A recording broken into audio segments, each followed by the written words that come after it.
My name is Darryl Montana. My tribe, because it'll always be my tribe, is the Yellow Pocahontas.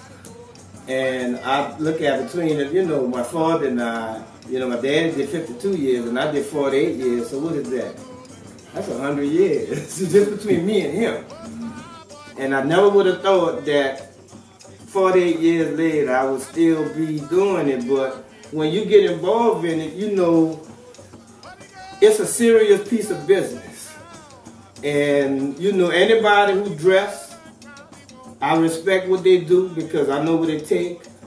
Nobody can make this stuff by themselves. Anybody tell you they could do it. Now when I was doing it like this, I could do it. But when you step up into another category, you need help. But then when you're doing this here, you struggling because you paying bills, you gotta live, you gotta do. So you gotta kind of center your life around this, and then everything else come after. You make sure you get the money for the suit if you're serious about it. My daddy was one. He didn't take no excuses. Why you couldn't? One year, me and a little guy got into it. I didn't dress. And me and the guy got into it. It was about to be a big old thing. And he said, he took up for the little guy. He said, you come here disrupting my game. Which the guy wasn't dressed, but he was a helper. And he said, you don't even have a suit on. He said, you need to have some feathers in your head. So I knew then I gotta get myself together. So, I had some difficulties in my earlier life. I went to prison. I was gone for 3 years. I come back home, and while I was gone, I sang Indian songs for 3 years in the field. I must have had a tribe of about 300. So I was like, and if it had not been for this, I don't know where my mind frame would have been when I was incarcerated, because I've seen where they was trying to drive me, sending me to go cut grass and water. I'm standing in the water with a rake, trying to, but they was mentally messing with me. But I realized, I said, you know what? The longer I stay here, the stronger I'll be.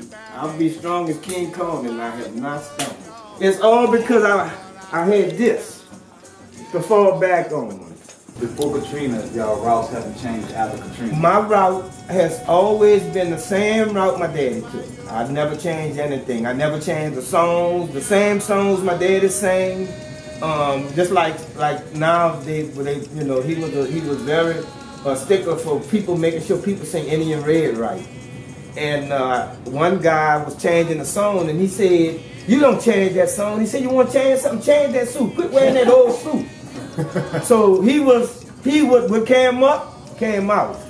And that's what I liked about him. He had a word, and I tried to mimic myself exactly like he was, This was the first suit I made with my daddy not being there, because my daddy died 2 months before Katrina. So this was the first suit I did, and I did it in honor of him. In fact, this is a replica of my daddy in his last suit coming out of my suit. I got where the arms moved and everything. So when I walked the street, it looked like he was walking the street. Fire on the mountain, dragons in the grass, Lord have mercy, let my people pass. Clear! Clear! Pretty queen.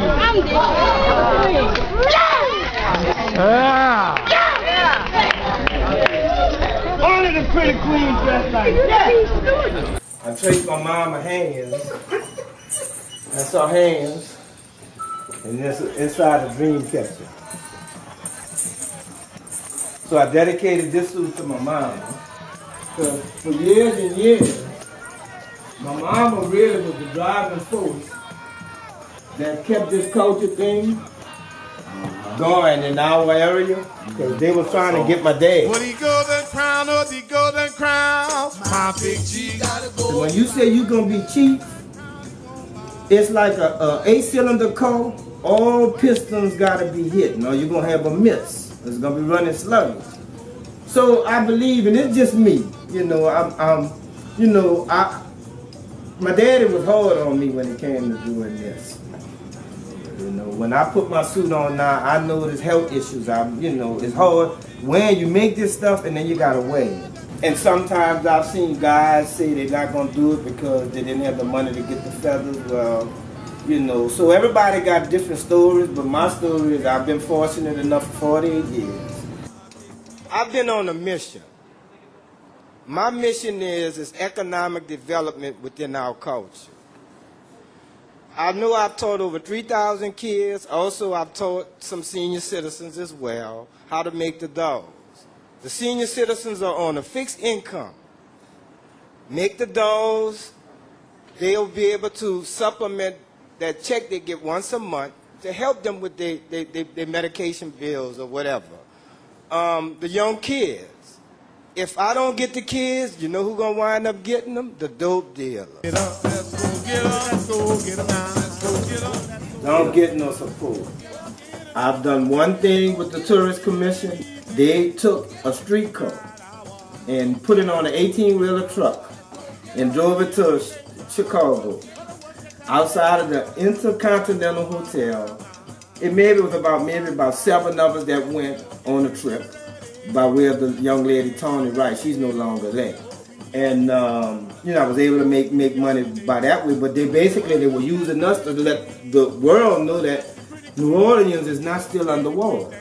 So that's why we did that. But as far as anything else, haven't really gotten any kind of play. I've been teaching at Xavier. I think this should be about my 24th year, teaching kids how to do this. And the money that I made for the summer camp paid for the suit. So I didn't have to be trying to figure that one out. But in my traveling, I've got a chance to go to other places, and everybody's trying to get here. And I was telling somebody not long ago, but Indian is key, and everything else come after that. You know, it's like to not have us, this is how serious it is. To not have us, it's like gumbo without the seasoning. The lessons that I've learned is that it's not a me, it's we, and it's us. Because for me to do this and not have people, the masses out there waiting for me to come out, I mean, from sun up to sundown, if it take that long. To be in the presence of folks and then just telling you how much they love you. You know, just so much love. And even some of the people that was my rivalry with this year, because they knew it was my last year and they didn't dress. And I had one young man to come up to me and say, "Chief, can I take a picture with you?" Now, he's a chief too. And for years and years, I kind of had a bad taste in my mouth because the way he dealt with me, you know what I'm saying? But this is a competitive sport.